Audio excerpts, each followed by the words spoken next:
gabay at patnubay.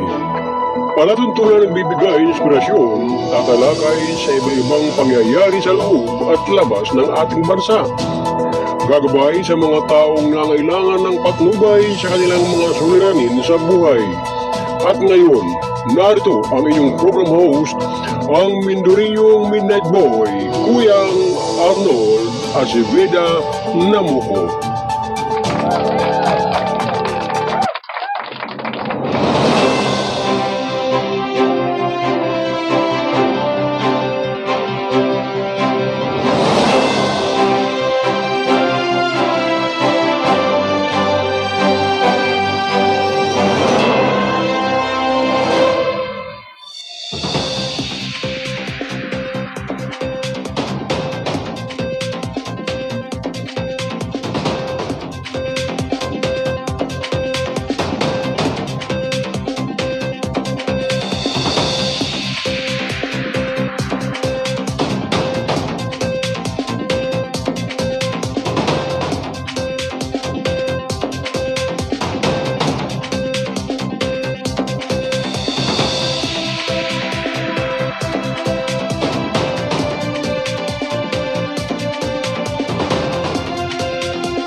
Habang mabigyan naman ang may 110 mga trabahador sa barangay.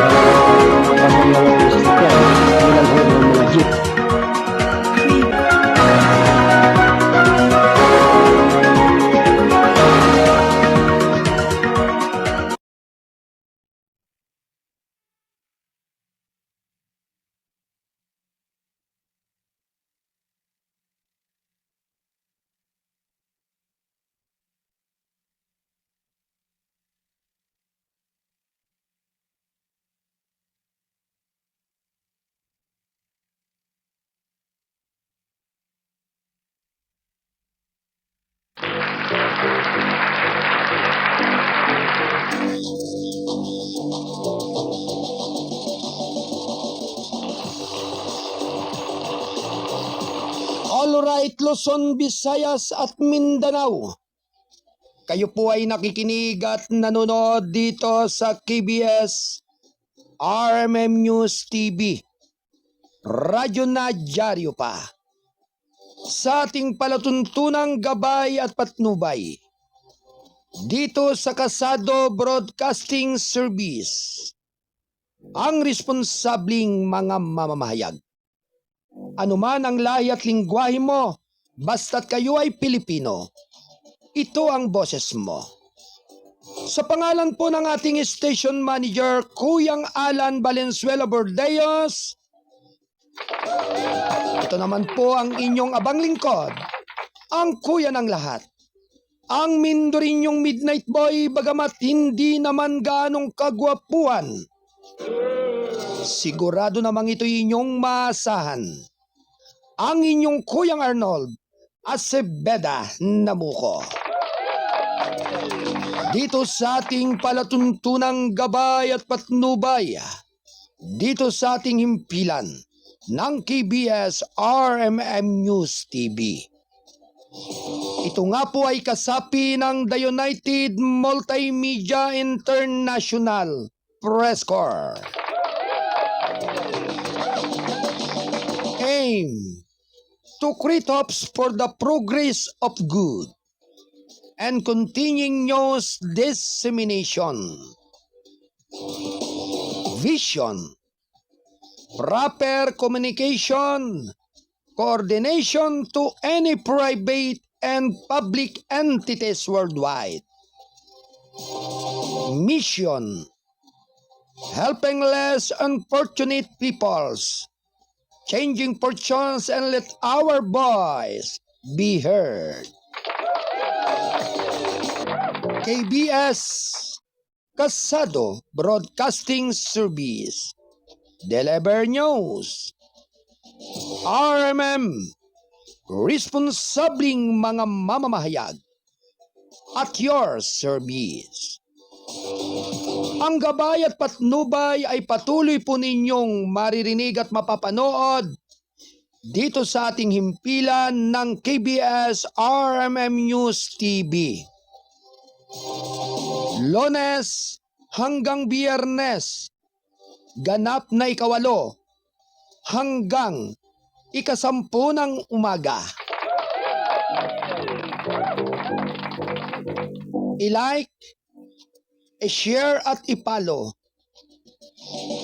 ang FB page ng Balitang Kasado at ganun din ang KBS RMM News TV. Halina po kayo, aking mga minamahal na tagapakinig.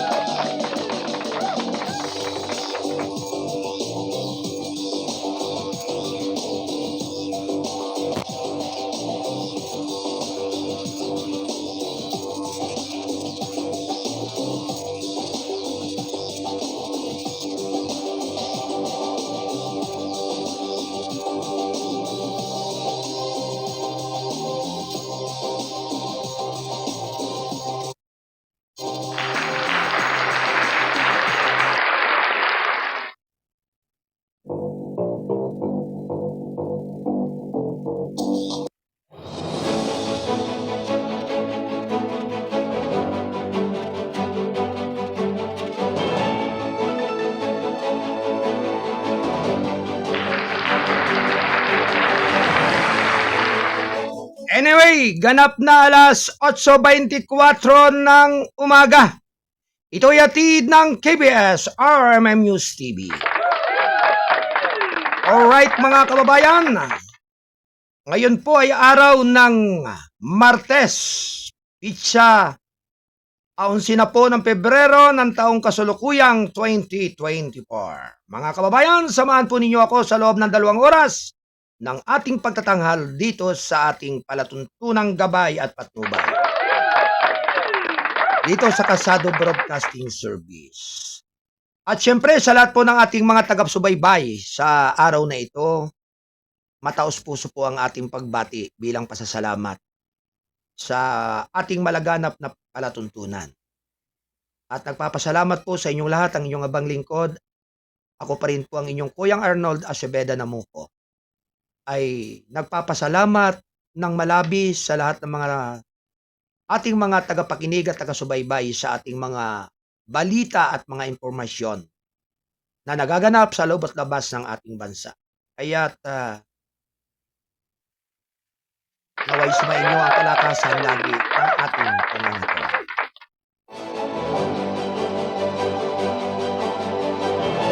Anyway, magandang umaga sa samahan po ng Rizal Provincial Police Press Corps, paunguna po ng ating butihing Pangulo na si Sergeant Major Kuyang Donato Billones. Bilang presidente po ng Rizal Provincial Police Press Corps.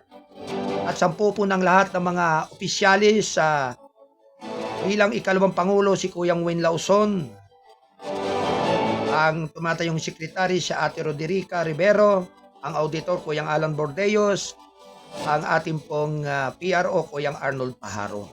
Likewise sa ating mga BODs, sa panguna po ni Kuyang Bernie Gamba, Ate Pau de la Cruz, Ate Aida Tagicana, si Kuyang Ricardo Eslita, si Ate Vic Custodio, Kuyang Erman Patulot, Ate Cora Biernes, Kuyang Dan Torbeles, at ang inyo pong abang lingkod bilang tumatayong Chairman of the Board ng Rizal Provincial Police Press Corps, ang inyong Kuyang Arnold Namuco. Anyway, sa ating mga taga-Studio 2 Buluwagan ng Balitaan, o pagpalang umaga kay Kuyang Alan Valenzuela Bordeos bilang publisher at station manager. Ganon din po sa ating operation manager kay Ate Cora Biernes. At bilang layout artist si Ate Joy Pasco. Magandang umaga po. Ganon din sa ating Studio 3 Buluwagan ng Balitaan ni Kuyang Wayne Lauson. At syempre, ganon din po mga kababayan sa ating Buluwagan ng Balitaan dyan sa Studio 4 sa San Bales. Mula sa kinaroroonan ni Kuyang Paul Alud. Good morning sa First Rider Party List, Colonel Road Batang. Magandang umaga po sa inyong lahat dyan. At naway sumainyo ang kaigandang araw ngayon nga pong araw ng Martes. At syempre, binabati rin po natin ang Perlas ng Silangan. Sa pangunguna po ni Kuyang Chaplain Frederick Berry, ganun din po si Ati Bai Fredelin Samaldani. Magandang umaga po. At sa ating po mga butihin at pinamahal na mga Blaan tribe dyan sa Barangay Sinawal, yaya si General Santos City. Magandang umaga po sa inyong lahat at syempre ganun din po sa ating mga katutubong tribo sa iba't ibang dako ng ating bansa. Yan po sa area ng Mount Uba. Yan. Din po sa lugar ng Mount Mayon. Sa lugar ng Panay Island. Magandang umaga po sa inyong lahat.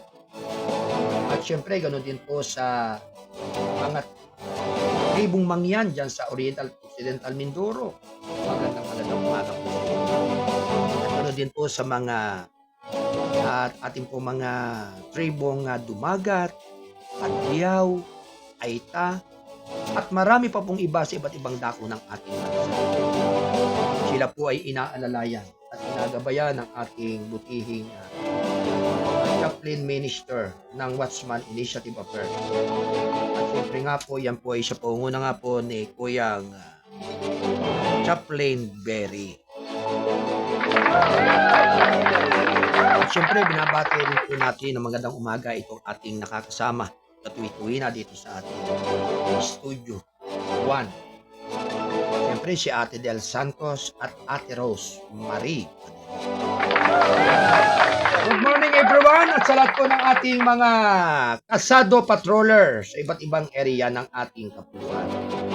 Mapagpalang umaga po sa inyong lahat. At sumainyo ang kaigandang umaga. Araw bagamat sabi nga'y inuulan-ulan at binabaha naman sa ibang area at dako ng ating kapuluan. Partikular na po ang Oriental Mindoro, ang bayan ng Bako. Marami sa mga barangay ang talagang sabi nga'y nilanip o inabot talaga ng pagbaha dahil nga po sa malakas sa pag-ulan dyan sa kabundukan ng Mount Halcon ng Oriental Mindoro. Maging dyan man po sa ilang parte at karating area po ng Kabikulan. Yan sa lugar ng Quezon. Kaya sabi nga po ay kailangan ay pag-iingat at nang sa gayon ay huwag magkaroon ng anumang anomalya doon sa kanilang kinaroroonan. Anyway, sa ating mga kasado patroller, standby report. Bagamat sabi nga'y makulimlim ang ating kalangitan, yan po isa dahilan sa ulang at bagyang pag-ulan. Yan. Kaya sabi nga po sinasabing ulan-bon. Ganap na alas 8:31 ng umaga. Ito ay hatid ng KBS RMM News TV. Ang kabayanan ang susunod na palatuntunan. Makaraan ang ating palatuntunan gabay at patnubay. Siyempre ang palatuntunan ng isyu ng lipunan ni Kuyang Wayne Espinolson, ang Bisayang Iso.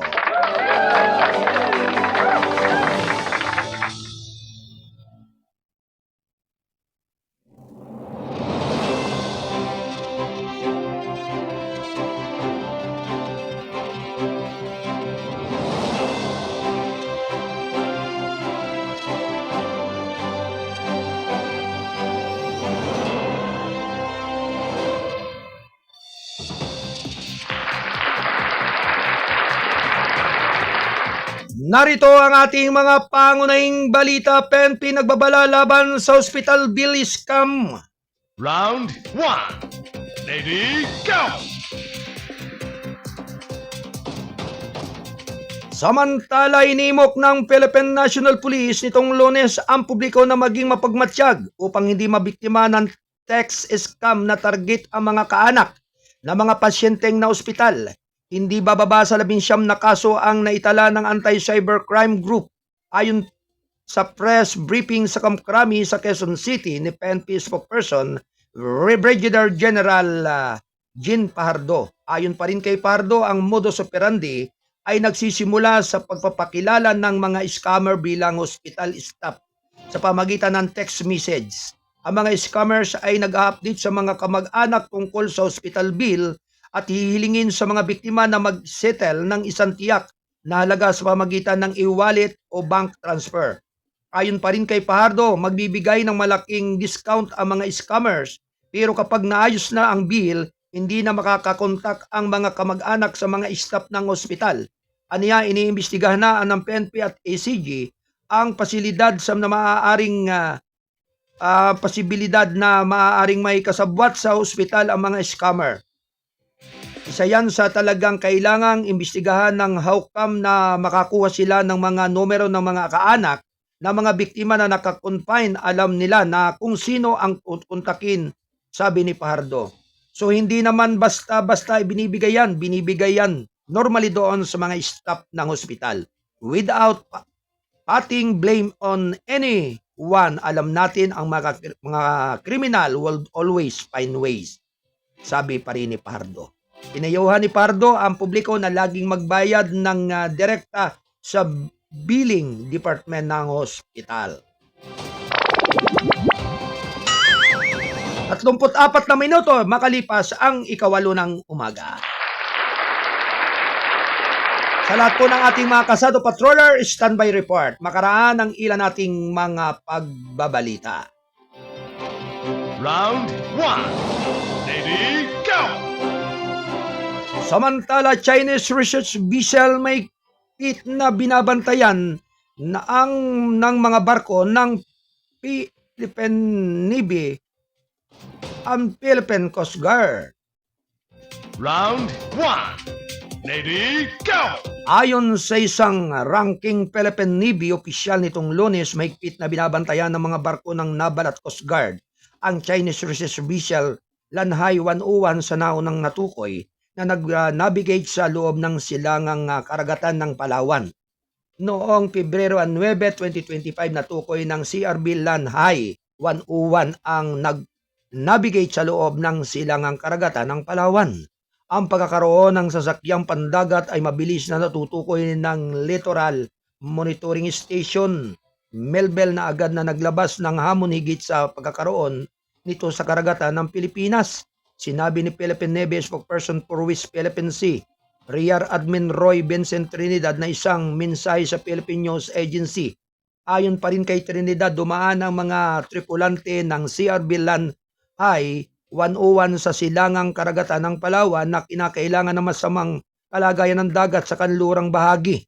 Tiniyak din aniya ng mga Chinese personnel na nakasakay sa LMS Melville na ipagpatuloy ng kanilang barko ang transit habang sumusunod sa karapatan ng inosenteng pagdaan ng mga isla ng Philippine Sea Lanes sa piniling lumabas malapit sa Coron, Palawan, upang matiyak ang kaligtasan sa soberanya.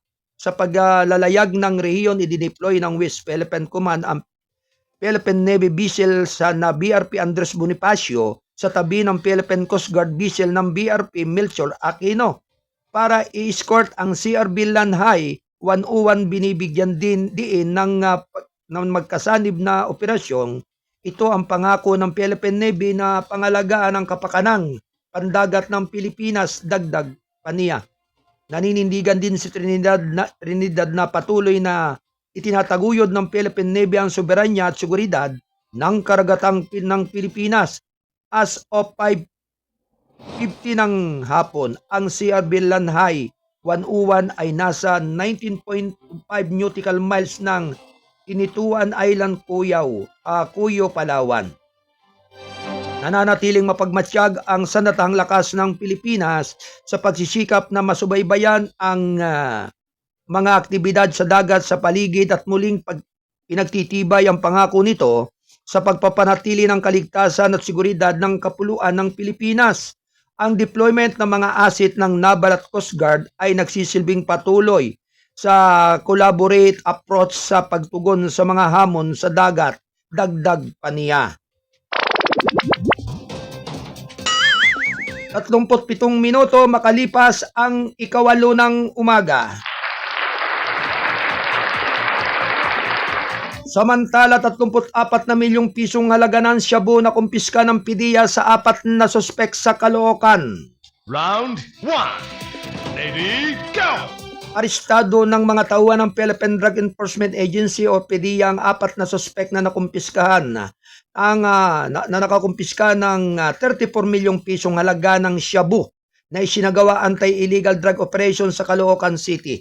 Sa isang pahayag nitong Lunes, sinabi ng PDEA na ang mga suspek na may alias Al, 39 na taon, Sami, 22 taon, Ami, 19 na taon at Purge, 18 taon ay naaresto sa bypass operation sa Abel Street, Kingstown 2 sa Caloocan City, Linggo ng gabi. Nakumpiska ng mga law enforcement ang 5 kilo ng hinihinalang shabu na napaka paloob sa yellow gold foil packs na may level na Gwinyinwang cellular phones, isang sasakyang bypass money at identification cards. Ang 4 na suspek ay sasampahan ng kasong paglabag ng Republic Act 9165 o ang Comprehensive Dangerous Drug Act of 2002 sa harap ng Caloocan City Prosecutor's Office. 39 na minuto makaraan ang 8 ng umaga. Ito ay atid ng KBS RMM News TV. Radyo na, dyaryo pa. Escudero nagtakda ng simula ng impeachment matapos ang SONA. Round 1. Lady, go! Ipinayag na Senate President Francis Escudero nitong Lunes na magsisimula na ang impeachment trial laban kay Vice President Sara Duterte matapos ang Third State of the Nation address ni Pangulong Ferdinand Romualdez Marcos Jr. sa Hulyo. Sa isang press conference, sinabi ni Escudero na magpupulong ang impeachment court sa Hunyo 2 at itinanggi ang mga alegasyon na ipinapaliban ng Senado ang impeachment complaint. Hindi aniya maaaring ituloy ng mga senador ang paglilitis sa panahon ng kanilang break dahil dapat ipatawag ang impeachment court sa kanilang mga sesyon. Nakatanggap ang Senate ng Secretariat na mga dokumento ng impeachment ni Duterte mula sa Kamara de Representantes. Sa nilagdaan ng mahigit 200 miyembro nito noong February 5, huling araw ng sesyon ng Kongreso bago ang midterm election sa Mayo 12. Most likely kapag pumasok na ang bagong Kongreso sa mga pangsyon nito, ibig sabihin pagkatapos ng SONA, ang SONA sa tingin ko ay sa July 21, kaya magsisimula na ang paglilitis pagkatapos ng araw na iyon. Escudero sa mga sinabi sa reporters. Hiniling ng senador sa kanyang mga kasamahan na pag-aralan ang articles of impeachment case simula ng may pamahagi sa kanila mga kopya noong nakaraang linggo. Aniya may kopya na 44 pahinang reklamo sa website ng Senado. Nilinaw din niya na walang plano ang Senado na manawagan ng special session gaya ng mungkahin ng ilang sektor na ang nag-file ay kailangang humiling sa Pangulo para dito. I have no intention of requesting the President a special session. Hindi ito isa sa mga bagay o dahilan para magpatawag ng special session. Ang Senado, sino bang may gusto na mag-special session at mag-trial kami bago mag-eleksyon? Yung pro, those who support the impeachment, sino mang pro or anti-BP Sara, hindi namin papakinggan. Susundin namin ang itinalaga ng batas, ang sabi niya. Ayon pa rin kay Escudero, ang 1987 Constitution ay tiyak kung kailangan maaaring magdaos ng special sessions ang Kongreso kapag may urgent legislation na kailangang tackle, kapag kailangang bumuto ang Kongreso ng bagong Vice Presidente sakaling magtanggal o ma-incapacitate ang huli kung ang Pangulo ay mawawala ng kakayahan sa pamagitan ng majority vote ng gabinete para magkanbas at magproklama ng Pangulo at Vice Presidente sa isang halalan. At kapag nagdeklara ng martial law at nasuspende ang writ of habeas corpus, binanggit niya ang proseso ng impeachment ni dating Ombudsman Mercedes Gutierrez kung saan isinumite ng Kamara ang impeachment complaint 3 araw bago sila mag-adjourn o noong Marso 22, 2011. Nakatakdaan niya ang paglilitis mahigit 1 buwan matapos ihain ang impeachment. Nabanggit din niya ang kaso ni dating Supreme Court Chief Justice Renato Corona kung saan inihain ang impeachment complaint 1 linggo bago ang recess ng Senado noong December 12, 2011.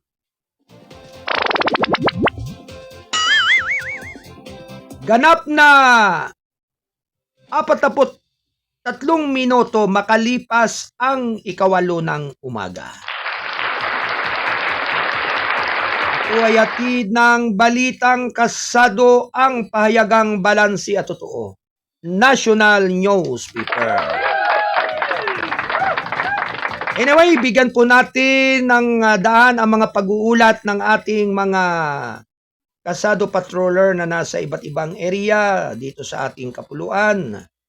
At syempre mga kababayan, unahin po muna natin ang ating kasado patrol 20. Kuyang Don Robert, standby report. At syempre magandang umaga kay First Rider Perteles, Colonel Road, Batang.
Alright, ganap na 45 minuto makalipas ang 8 ng umaga. May pagulat ang ating Kalsado Patrol 20 mula dyan sa area at lugar ng National Capital Region. Karne ng baboy tumaas na naman at isa sa ilalim ito sa MSRP ng DA. Yan ang detalye ay manggagaling sa ating Kalsado Patrol 20 mula dyan sa National Capital Region. Kalsado Patrol Report.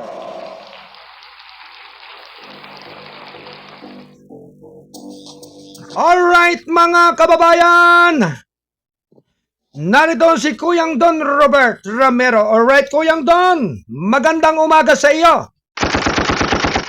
Yes, Kuyang Arnold, mga kaibigan, magandang umaga. Isa sa ilalim na rin sa maximum suggested retail price ng Department of Agriculture ang karne ng baboy bunsod ng patuloy na pagtaas ng presyo sa merkado. Ayon kay Department of Agriculture Secretary Francisco Tio Laurel Jr., nagtaka na siya kung bakit nagtaas ng presyo sa pamilihan ng karne gayong nasa 240 pesos hanggang 250 ang farm gate nito. Batay sa price monitoring kasi ng DA ay umaabot sa 380 to 480 pesos per kilo ng karning baboy. na ngayon ay nagsasagawa na sila ng pag-aaral para tiyakin na sa katapusan ng buwang ito ay matatapos na ang pag-aaral sa maximum suggested retail price ng karne. Ayon sa isang mamimili sa Mega Q-Mart sa lungsod ng Quezon, dapat aniyang tukuyin at solusyonan at ng pangmatagalan ang pinag-aaralan ng ahensya ay hindi yung pantapal o panandali ang solusyon sa problema ng mga tumataas na pangunahing bilihin at kaya hindi makontrol ng gobyerno ang pagtaas ng presyo dahil wala pa anyang naipapakulong na mga structure, mga mapagsamantalang negosyante na kumukontrol sa presyo ng mga pangunahing bilihin. Mula sa National Capital Region, Patrol 20, Don Robert Ramiro nag-uulat para sa KBS RMN News. Diaryo na, TV pa. Alright, maraming salamat sa pag-uulat ng ating Kasado Patrol 20 mula sa National Capital Region, Kuyang Don Robert Ramero. Thank you, Kuyang Don. Samantala, 48 minuto makaraan ang ikawalo ng umaga. Ito ay hatid ng KBS RMN News TV. Radyo na, dyaryo pa! Samantala, di tatapusin ang pag-aaral sa posibleng Perks MSRP sa loob ng 2 linggo. Round 1. Ready, go! Ang desisyong kung itinakda ang maximum suggested retail price para sa karne ng baboy ay maaaring malaman sa katapusan ng Pebrero, sinabi ng Department of Agriculture Lunes. Sa Palos Press Briefing, sinabi ni DA Secretary Francisco T. Laurel Jr. na kailangan nila ng isang pang 2 linggong timeline upang matukoy ang dahilan sa likod ng speaking prices ng retail pork. Kung natukoy na natin ang may profiteering, then identity, gagawa kami ng MSRP din para sa pork, ang sabi niya. Sinabi ni Tio Laurel na ang mga presyo ng farm gate ng baboy ay mananatili sa isang 240 pesos bawat kilo hanggang 250 pesos kilo sa antas na ginagawang hindi makatuwiran. Ang ilan sa mga presyo na tingi, bakit mayroong 380 to 420 pesos sa palengke? So, hinahanap ko saan napunta yung 100 peso na gap na nakikita ko. Whole value chain ng pork. Ang sabi niya, ang anumang bagay na higit sa 400 piso ay hindi makatuwiran.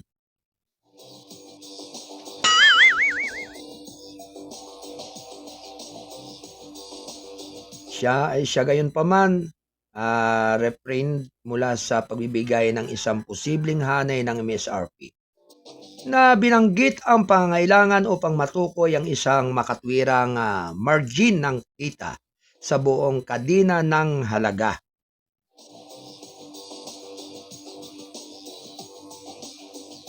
As of February 6, umaabot sa 345 ang kilo hanggang 420 pesos ang kilo presyo ng pork kasim sa Metro Manila, habang ang pork liempo ay nasa 380 ang kilo hanggang 480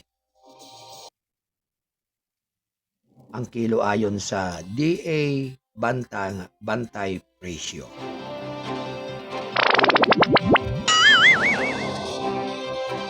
Isang minuto makaraan ang ikawalo ng umaga.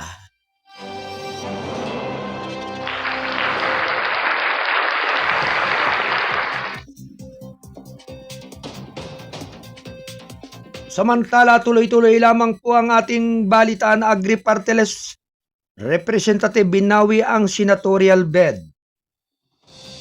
Round 1. Ready, go! Inihayag nitong Lunes ni Agri-Parteles Representative Wilbert Lee na binawi na niya ang kanyang senatorial bed na binanggit ang kakulangan ng makinarya para masiguro ang matagumpay na kampanya. Sa isang press conference sa Maynila, sinabi ni Lee na sa halip ay pagtutuunan niya ng pansin ang re-election bid ng partido upang matiyak ang pagpapatuloy ng mga advokasya nito sa agrikultura at food security. Sa mga pagbisita ko sa iba't ibang panig ng bansa, napagtanto ko na wala akong makinarya na sa oras na ito para makaabot ang lahat ng ating mga kababayan. Upang ipakilala ang aking sarili at ang aking mga advokasya, naging malinaw sa akin na kailangan ko na mas maraming oras upang mapalakas ang aking pakikipag-ugnayan sa kapwa Pilipino at mag-mount ng isang matagumpay na kampanya. Sabi ni Le, sa Pilipino, sumumpa si Le na ipagtanggol ang mga magsasaka, pressure pork at mga lokal na producer ng pagkain na tinatawag niyang mga sundalo ng seguridad sa pagkain upang makamit ang abot-kayang pagkain para sa lahat. Sa kanyang pamumuno, pinangunahan ni Agri Partiles ang mga batas na sa mahalagang panukala kabilang na ang New Agrarian Emancipation Act at Anti-Agricultural Economic Sabotage Act. Patuloy niyang isinusulong ang pagpasa ng Cheaper Rice Act o sa Harvest Facilities Act, Kadiwa Agri-Food Terminal Act at Fishing Shelter ang Port Act. Nitong Lunes nagain sili ng kanyang statement of withdrawal sa main office ng Commission on Elections sa Intramuros, Manila. For the past days, nagkaroon kami ng serious disagreement at ang desisyon ito ay bunga ng discernment na iyon. Napagtanto ko na kulang talaga kami na sa oras at makinarya para maabot ang mga tao na maibahagi ang aming advokasya, sabi ni Lee. Sa isang interview matapos informal ang kanyang pag-urong sa Senate race.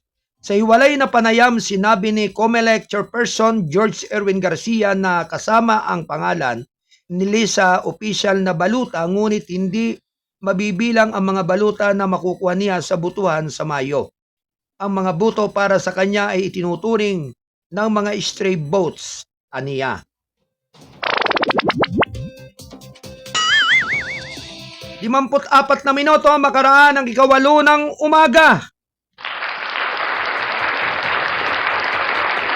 Samantala, dakuan po naman natin ang pagulat ng ating kasado patroller na naririyan sa area ng Calabarzon, dyan sa area ng Cavite. Naririyan si Double L upang ihatid ang kanyang mahalagang balita. Ito po mga kababayan ay may kinalaman. May kinalaman sa bangkay ng mag-inang Chinese na dinukot sa Taguig City, Metro Manila noong 2023 na hukay sa General Trias City, Cavite. Ang buong detalye ay magmumula sa ating Kasado Patrol 25 dyan sa area ng Cavite. Tanggapin po natin ang pagbabalita ni Kuyang Lando Luto. Alright, Kuya Lando, good morning! Yes, good morning Kuya Arnold. At maulan na araw ng Martes Kuya Arnold. Kanina pa at madaling araw pa. Ulan dito sa bahagi ng Cavite area Kuya Arnold. Madilim ang kalangitan. Talagang na ulan-ulan nga sa gabi eh. Dito rin kahit sa area ng Metro Manila, mga ilang lugar inuulan at saka yung area ng Rizal. Umuulan talaga rin. Yes, pero Kuya Arnold, itong aking balita, mas madilim ito Kuya Arnold na balita. Dahil nga ito ay bangkay nga ito na dalawang mag-ina, Kuya Arnold, na dinukot noong 2023 dyan sa Taguig, Metro Manila. At dito nga ito nahukay Kuya Arnold sa garahe sa isang bahay sa Barangay San Francisco, General Trias, dito yan sa Cavite. Nitong Biyernes, Pebrero 20. Ang labi ng mag-inang Chinese Kuya Arnold na dinukot sa Taguig, Metro Manila noong 2023 ay at hindi naman idinitalye ng mga otoridad kung bakit at paano natunton na may nakalibing dito. Pero dito nakatira ang isa sa mga suspect na naresto noong Pebrero 4. Isinalalim na sa pagsusuri ng Cavite Forensic Unit ang mga bangkay. Kabilang ang mag-inang ito na 6 na mag-aanak na Chinese at 3 Pilipino na dinukot ng grupo. At pinalaya ang tatlong Pinoy, Kuya Arnold, pero pinatay ang 4 na Chinese. Kabilang ang padre di pamilya. Natagpuan ang labi ng 2 sa lalawigan ng Laguna at habang 2 na rin ang na-recover dyan sa Quezon City. Hinala ng mga pulis, Kuya Arnold, negosyo ang motibo sa krimen. Mula dito sa lalawigan ng Cavite, Kasado Patrol 25, ako si Double L, Kuilando Luto, nag-uulat sa KBS RMN News, Radyo na TV pa. Maraming salamat, back to you. Alright, maraming salamat sa pag-uulat ng ating Kasado Patrol 25 mula dyan sa Rian ng Cavite. Mula kay Kuya Lando Luto. Thank you, Kuya Lando.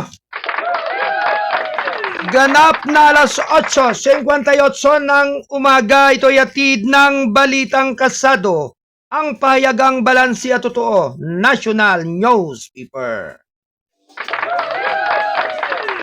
Tuloy-tuloy lamang po ang ating balitaan.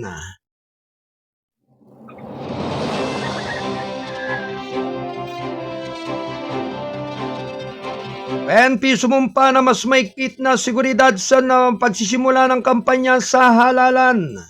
Round 1. Lady, go! Sa pagsisimula ng kampanya sa halalan para sa magkakandidato o mga kandidato sa bansa sa Martes, sumumpa ang Philippine National Police na paigtingin ang pagpapatupad ng mga hakbang sa seguridad, kabilang na ang mga tauhan ng deployment sa mga lugar na may mataas na panganib upang matiyak ang kaligtasan ng mga kandidato sa politika. Asahan natin yung security coverage natin doon sa mga inaasahan na influx ng mga national candidates from the NCR down to Visayas and Mindanao ay naka-ready yan, sabi ni PNP spokesperson Brigadier General Jean Fajardo. Sa isang press conference sa Kamkrami noong Lunes, ayon pa rin kay Fajardo, mas marami pang PNP personnel ang ipapakalat, particular sa 403 areas at concern na nauna nang natukoy ng Commission on Election. Ang instruction na ating Chief PNP General Romel Francisco Marbil, we will maximize all available PNP personnel, sabi ng babae. Siyempre doon sa mga areas na napasailalim sa yellow, orange, and red, definitely we will increase our deployment, particularly doon sa mga tinatawag nating mga high-risk areas, dagdag pa niya. Ayon pa rin kay Fajardo, ipapakilos din ang provincial at regional mobile forces ng Philippine National Police sa tulong ng Armed Forces of the Philippines, Philippine Coast Guard, Bureau of Fire Protection, and Bureau of Jail Management and Penology. Kaya tayo ay nagdi-deploy ng sapat na bilang ng mga tauhan ng PNP sa koordinasyon ng iba pang inform at law enforcement services, dagdag pa niya. Pinaalalahanan ni Fajardo ang mga pulis, personnel na detalyado sa COMELEC checkpoints na maging mas magalang.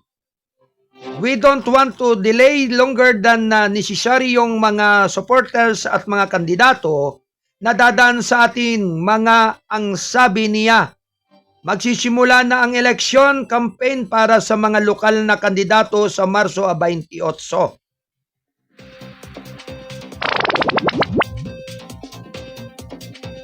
Isang minuto makaraan ang 9:00 ng umaga. Good morning kay Maribel Remuya ng lungsod ng Calapan. Mapagpalang umaga sa lahat ng mga Kalapinyo. Yan. At sa ating mga kababayan dyan, sa mga minamahal natin diyang mga kaibigan. At syempre, ganun din po sa mga taga-Viva KPP Divine Healing. Yan. At sabi nga, binabati po natin sila ng magandang umaga. Anyway, tuloy-tuloy lamang po ang ating balitan. Gatchalian OFW Jobs Deals. Dapat garantiyahan ang kaligtasan karapatan. Round 1. Ready, go! Nananawagan si Senador Sherwin Gatchalian itong Lunes ng matinding proteksyon para sa mga overseas Filipino workers sa pagkikipag-usap ng Department of Migrant Workers sa ibang bansa tungkol sa mga posibleng job placement. Ang kapakanan, seguridad at kagalingan ng lahat ng migranting manggagawa ay dapat magigpit sa bantayan ang DMW upang maiwasan ang pang-aabuso, kapabayaan at hindi makatarungang gawain sa gagawa o paggawa, sabi niya sa isang statement. Habang kinikilala ang mga oportunidad na ibinibigay ng overseas employment, binigyan diin ng senador ang pangangailangan ng inclusive at sustained economic growth sa Pilipinas upang mabawasan ang pag-asa sa mga trabaho sa ibang bansa. Dapat mag-focus ang gobyerno sa pagbuo ng makabuluhang trabaho dito sa bahay para hindi napipilitang maghahanap ng trabaho ang mga Pilipino sa ibang bansa, dagdag pa niya. Ang DMW ay nakikipag-usap sa maraming bansa upang galugarin ang mga bagong oportunidad sa trabaho para sa mga OFW na naglalayong palawakin ang mga legal at secure na landas para sa mga migranting manggagawa.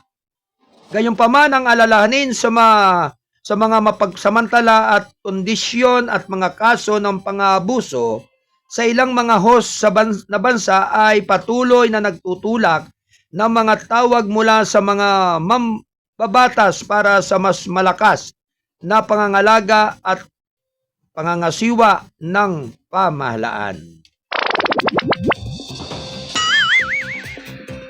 4 na minuto makalipas ang 9 ng umaga. Antabayanan ang susunod na palatuntunan ng isyu ng lipunan ni Bisayang Tisoy, Kuyang Wayne Espino, Lawson. Anyway, tuloy-tuloy lamang mga kababayan ng ating balitan Canada upang sumali sa susunod na magkasanib na aktibidad ng kooperatiba sa dagat sa West Philippine Sea, Sugo.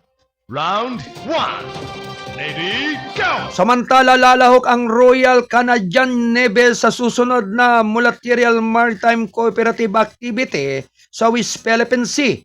Ito ang inihayag ni Canadian Ambassador to the Philippines David Hartman sa isang resepsyon matapos magsagawa ng port call ang HMCS Ottawa sa Maynila noong February 7. Ang nasabing sasakyang pandagat aniya ay sasali sa 7th MCCA na pinamumunuan naman ng Pilipinas sa loob ng exclusive economic zone ng bansa sa pag-alis nito sa Maynila ngayong linggo. Sa bawat pagkakataon ay nakikipagtulungan tayo sa Philippine Navy at mga kasusyo upang magsagawa ng mga multilateral na aktibidad ng kooperatibang pandagat, ang sabi niya.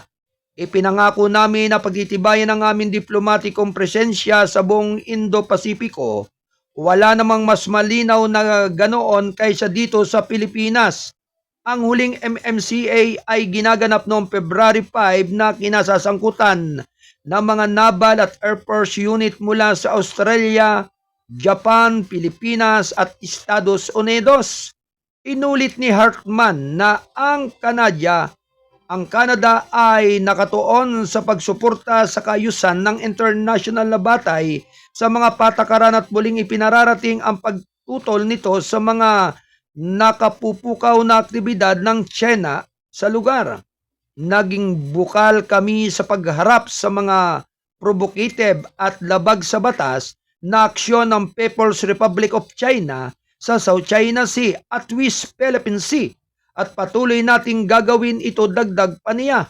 Ang pagbisita ng SMCS Ottawa sa Maynila, ang una nito para sa taon, ay bahagi ng pagpapakita ng Canada ng katapatan sa riyon sa ilalim ng diskarte nito sa Indo-Pasipiko, sinabi ng Canadian Embassy Sa pagbisita, nagsagawa ang mga tripulante nito na professional na development at training opportunities kasama ang Philippine Navy, community outreach at friendly games ng basketball at ice hockey. Ang mga pagbisita sa port ay mainam sa okasyon para sa aming mga crew upang gulugurin at palakasin ang malalim na koneksyon ng mga Canadian sa mga kaibigan at counterpart sa Indo-Pacific. Kabilang na ang mga narito sa Pilipinas, sabi ni Commander Adriano Lucer, Commanding Officer ng HMCS Ottawa, sa pamagitan ng aming patuloy na pakikipag-ugnayan sa Indo-Pasipiko, ang Royal Canadian Navy ay nagpapatibay ng mga pagkikipagsusyo sa mga pinagkakatiwalaang kasusyo mula sa buong rehiyon. Ang deployment ng HMCS Ottawa ay bahagi ng Operasyon Harrison, ang forward presence ng Canada upang itaguyod ang kapayapaan at katatagan sa ilalim sa mga pinakaabala at pinakamahalagang daanan ng tubig sa mundo.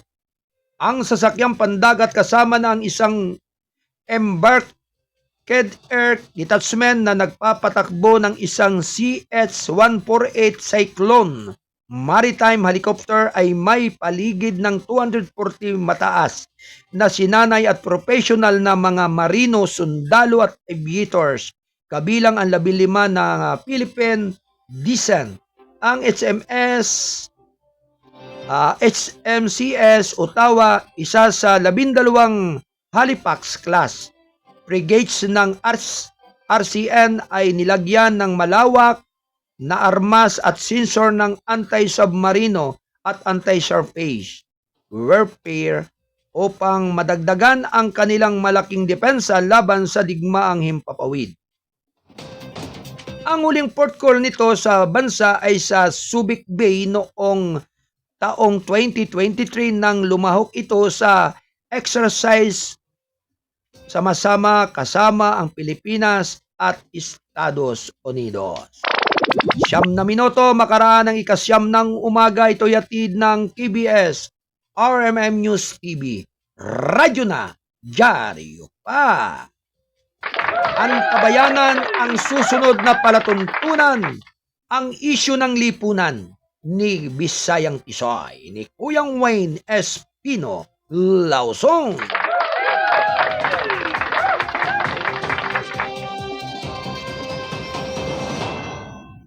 Tuloy-tuloy lamang po ang ating balitaan. PH Navy nag-deploy ng contingent para sa Komodo exercise ng Indonesia.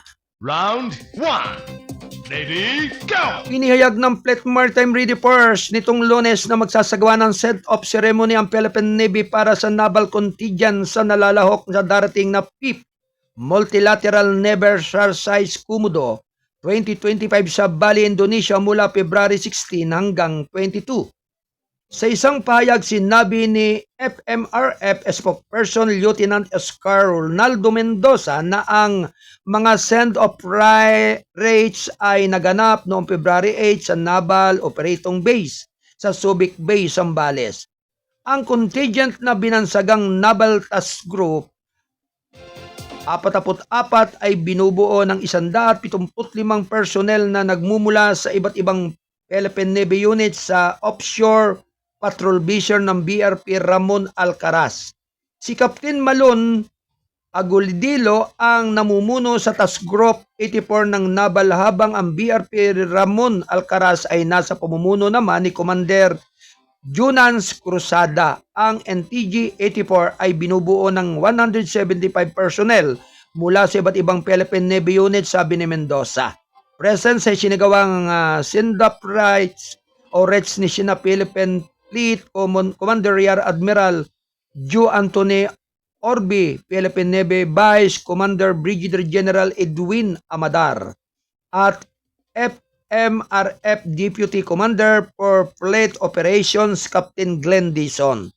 Incidentally, si Dison din ang gaganap na exercise director para sa Philippine Navy contingents sa MNAK. Ang MNAK 2025 ay nakatakdang magtampo ng malawak na hanay ng mga aktibidad na kung saan ay nakagrupo sa tatlong PLET: Activity, Maritime Hospitality at Community Relations. Nagtatampok ang PLET activity ng International Fleet Renew, Subject Matter Expertise Exchange at CPACE. Kabilang sa Maritime Hospitality ang International Maritime Security Symposium at bilateral meetings. Kabilang na sa Community Relations ang Medical Clinic Action o Medical Civic Action Program, Baby Turtle Release, Coral Planting at Taekwondo Tournament. Ang MNEC ay isang binyal multilateral naval exercise na sinamahan ng 31 nabis. Layunin nitong mapahusay ang kooperasyon ng mga kalahok sa pagbuo ng isang karaniwang pag-unawa sa tulong, pantaw at mga operasyon ng pagtugon sa kalamidad. Hangad din itong mapanatili at mapahusay ang mabuting relasyong pandiplomatiko at makipag-ugnayan naman sa mga hukbong dagat ng Association at Southeast Asian Nations at Indo-Pacific sa pamagitan naman ng diplomasyang pandagat. Ang unang pag-ulit ng ehersisyo ay naganap noong 2014 sa Batam City ng Indonesia.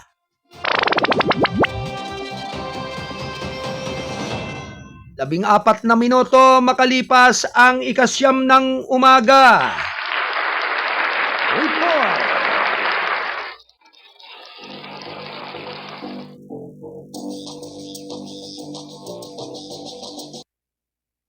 Good morning sa mga congressmen na nakatanggap na ba kayo ng ayuda sa AICS, AKAP at MAP?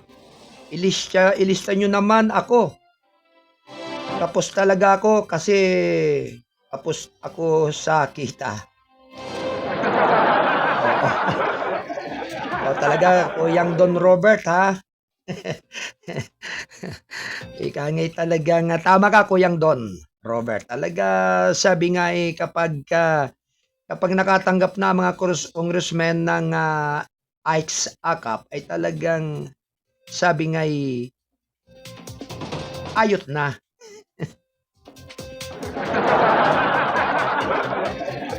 Alas 9:15 ng umaga, ito yatid ng Balitang Kasado, ang payagang balanse at totoo, national newspaper. At siyempre, ang tabayanan, ang susunod na palatuntunan ng isyu ng lipunan ni Kuyang Wayne Espino Lawson, ang Bisayang Tisoy. Term extension ni Marvel crucial sa Bladels ang anti-drug campaign.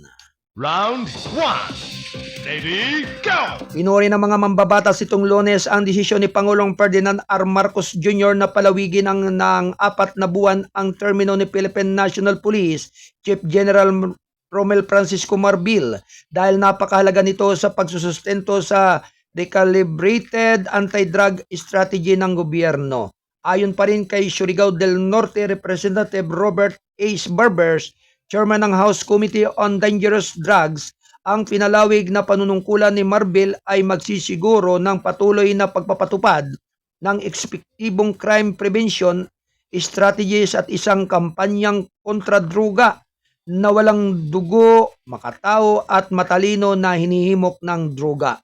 Matagumpay na inilipat ni General Marbil ang ating mga operasyon laban sa droga patungo sa isang diskarte na hinihimok ng komunidad at katalinuhan na tinitiyak na ang pagkapatupad ng batas ay epektibo ng walang hindi kinakailangang pagdanak ng dugo na nakita natin sa nakaraang administrasyon. Sabi ni Barbers, isa ring pahayag, sisiguraduhin ang kanyang patuloy na pamumuno na ang mga kailangan na reforma na ito ay mananatiling nasa tamang landas. Ayon pa rin kay Barbers, ang PNP sa ilalim ni Marbil ay lumayo sa agresibong taktika at nakatuon sa pagprotekta sa buhay at pagtataguyod ng dignidad ng tao. Aniya, nakatulong ang pamamaraang ito para muling magkaroon ng tiwala ang publiko sa pagpapatupad ng batas.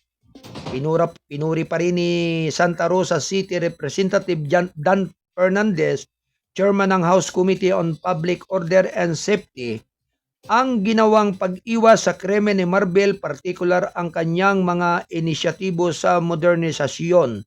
Ang desisyon ng Pangulo na panatilihin si General Marbel ay nagsisiguro na hindi mawawala ang memorandum ng mga patuloy na reforma sa loob ng Philippine National Police, sabi ni Fernandez. Ang kanyang pagtuon sa proactive policing, pagsasama ng teknolohiya at mabilis na mga diskarte sa pagtugon ay nagresulta sa isang makabuluhang pagbaba sa mga rate ng krimen.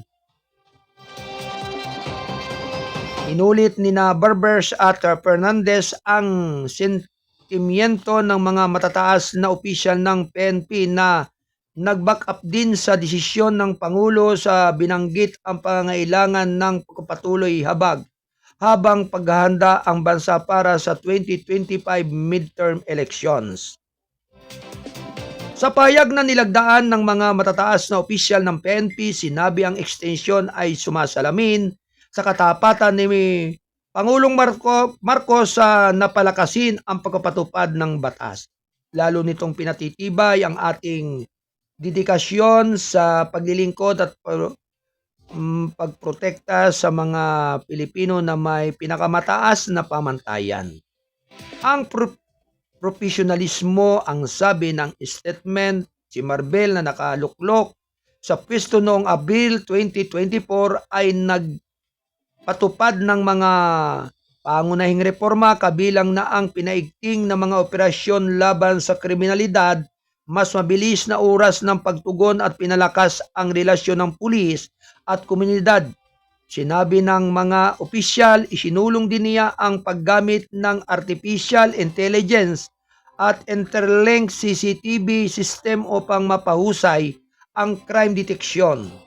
Ang kanyang matatag na pangako sa rule of law kasama ang kanyang tunay na pagmamalasakit sa kapakanan ng parehong mga tauhan ng pulisya at ng matagal na komunidad na kinakailangang pinaglingkuran ay naglalaman naman ng pinakamataas na pamantayan ng pamumuno sa serbisyo publiko, sabi ng mga opisyal ng PNP.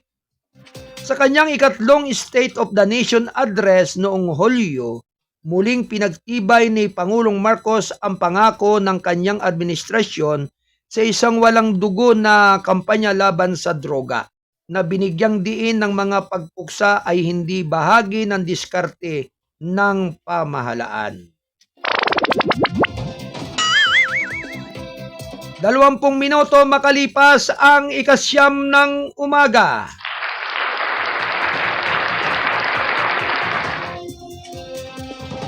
Samantala, 43 baril nasamsam sa 36 na nabed sa Central Luzon, PNP. Round 1. Ready, go! Ayon pa rin sa Philippine National Police Region Office 3 nitong Lunes, na kumpiska nitong 46 na baril at naaresto ang 36 na individual bilang bahagi ng pinaigting na kampanya nito laban sa loose firearms at upang matiyak ang ligtas at maayos na halalan sa Mayo 12 sa buong Central Luzon.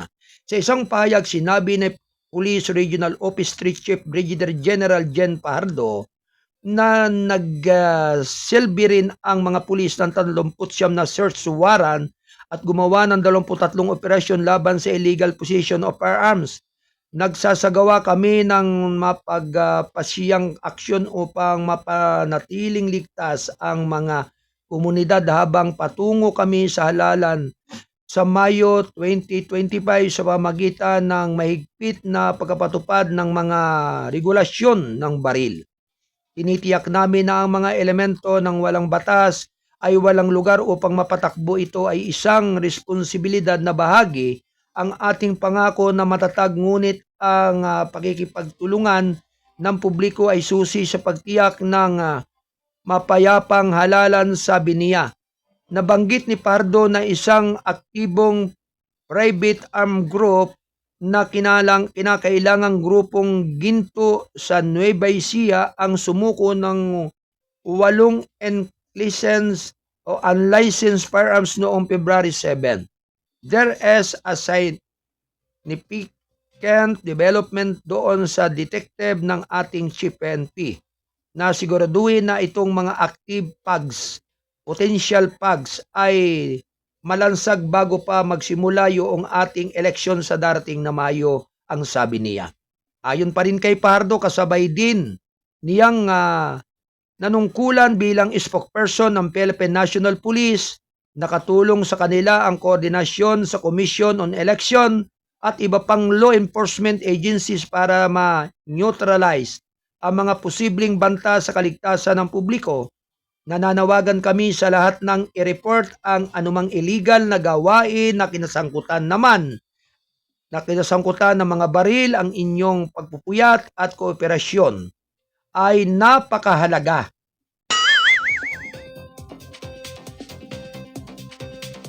Sa pangangalaga ng ating mga komunidad at pagtiyak na ang darating na halalan ay mapayapa at patas para sa lahat, ang sabi niya. Ang 70 araw na campaign period para sa national positions ay magsisimula sa February 11 at para sa local post sa Marso 28. 23 minuto makaraan ang 9 ng umaga. Ito ay atid ng KBS RMM News TV. Radyo na, dyaryo pa. Samantala ay pinaalam ng publiko ang impeachment complaint ni Vice Sara. Round 1. Ready, go! Inihayag Lunes ni Senate President Francis Escudero na naka-upload na sa website ang Senado ang impeachment complaint laban kay Vice President Sara Duterte, kabilang na ang mga annex nito para sa mga akses ng publiko. Ito ay matapos na makatanggap na ng kopya ng reklamo ang mga tanggapan ng lahat ng 23 senador. Nabigyan na nung nagdaang linggo ng kopya ng impeachment complaint ang mga miyembro ng Senado. Uploaded na rin sa website ng Senado yung aktual na impeachment complaint, kabilang na yung mga annex nito, sabi ni Escudero sa isang press briefing. Binigyan din ni Escudero na ang reklamo ay isang pampublikong dokumento at dapat na ma-access ng publiko. Aniya may sapat na oras ang mga senador para pag-aralan ang reklamo at maganda sa mga paglilitis. Binigyan sila ng panahon para basahin ang repasuhin ito. We will also send them a draft of the proposed rules for their review to para pagdating ng June 2, wala nang hindi ko pa nababasa. Kailangan ko na mas maraming oras para magbasa, sabi niya. Dagdag pa rin ni Escudero, sa loob ng 2 linggo, inaasahang makakatanggap din ang lahat ng senador ng draft ng panukalang impeachment rules para sa kanilang pagsusuri. 25 minuto makaraan ang 9 ng umaga.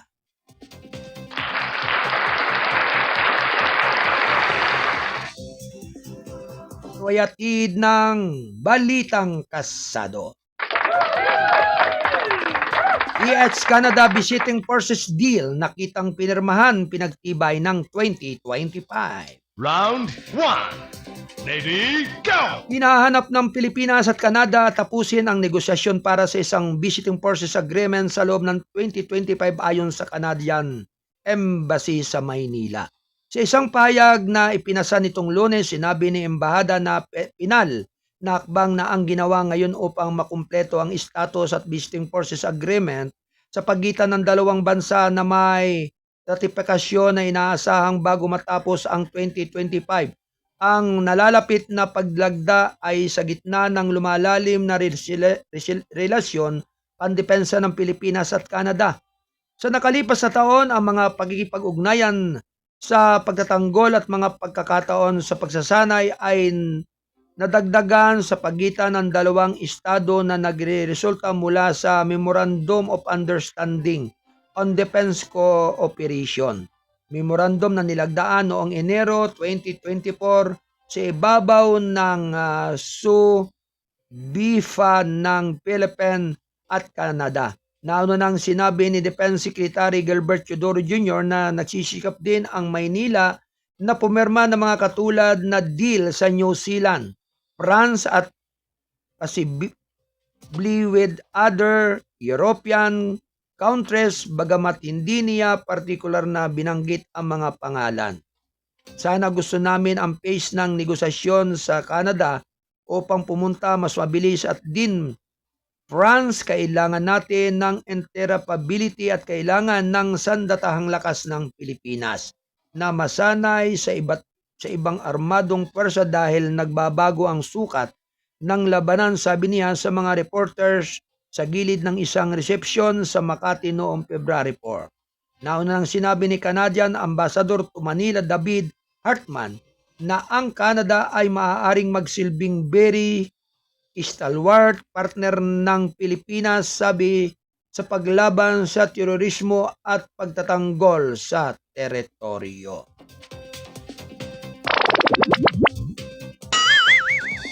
Ganap na alas 9:28 ng umaga.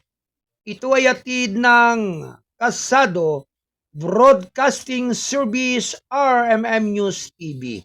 Radyo na dyaryo pa. Ito ay sa pagtataguyod ng buong persa ng Balitang Kasado.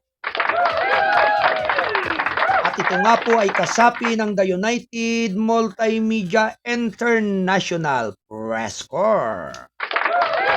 Antabayanan ang susunod na palatuntunan ng isyu ng lipunan ni Kuyang Wayne Espino Lawson, ang Bisayang Quezon.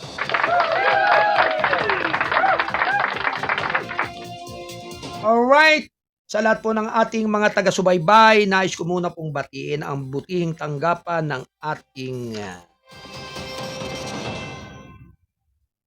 Armed Forces of the Philippines, ang Chief of Staff ng Armed Forces of the Philippines, si General Romeo Browner Jr. Likewise, ganun din kay Major General Roberto Cirilo Balaor Jr., ang Commander ng 2nd Infantry Division, Jungle Fighter ng Philippines.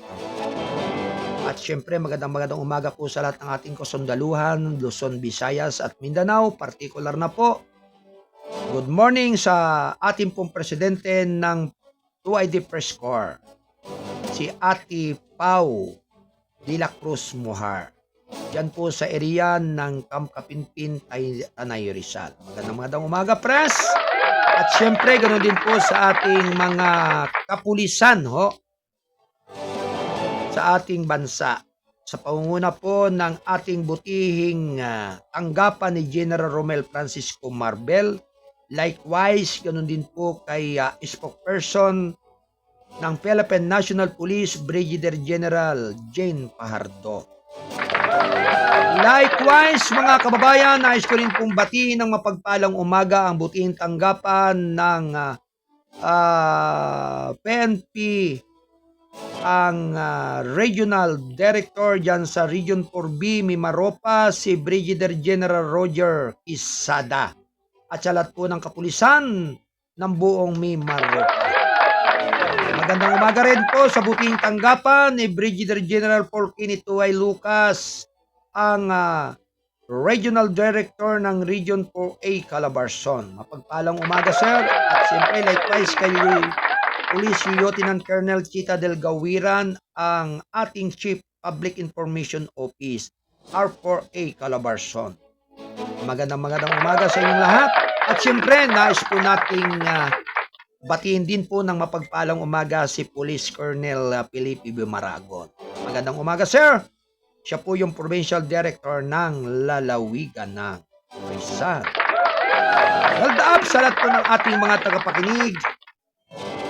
Mulit-muli, pansamantala po na ang inyong abang lingkod ay naghatid ng mga mahalagang balita ngayong araw nga po ng Martes. Siyempre, February 11, 2025 ng taong kasalukuyan.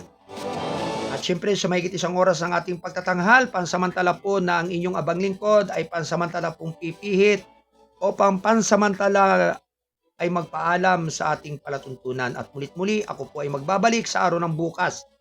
Official time, ganap na 8:08 ng umaga hanggang 10:10 ng umaga. Ang kabayanan ang susunod na palatuntunan ng isyu ng lipunan ni Kuyang Wayne Espino Lausong.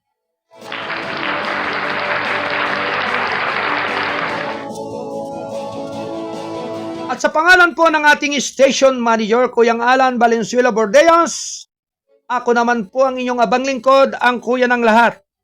Ang Mindorinyong Midnight Boy, bagamat hindi naman talaga gaanong kagwapuhan, sigurado namang ito'y inyong maaasahan. Ang inyong Kuyang Arnold Acebeda Namuco nagpupugay ng isang magandang umaga at mapagpalang araw ngayong araw ng Martes. Sumay nyo nawa ang pagpapala ng ating dakilang lumikha. Adios, babalos, amigos!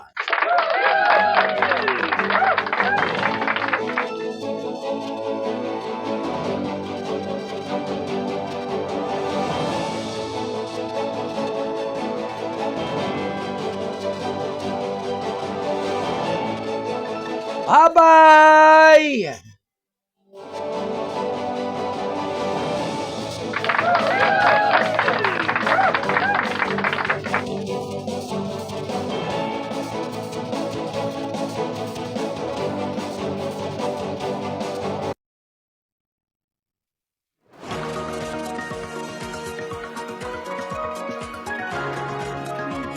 Habang mabigyan naman ang may 110 mga trabahador sa barangay.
Habang mabigyan naman ang may 110 mga trabahador sa barangay.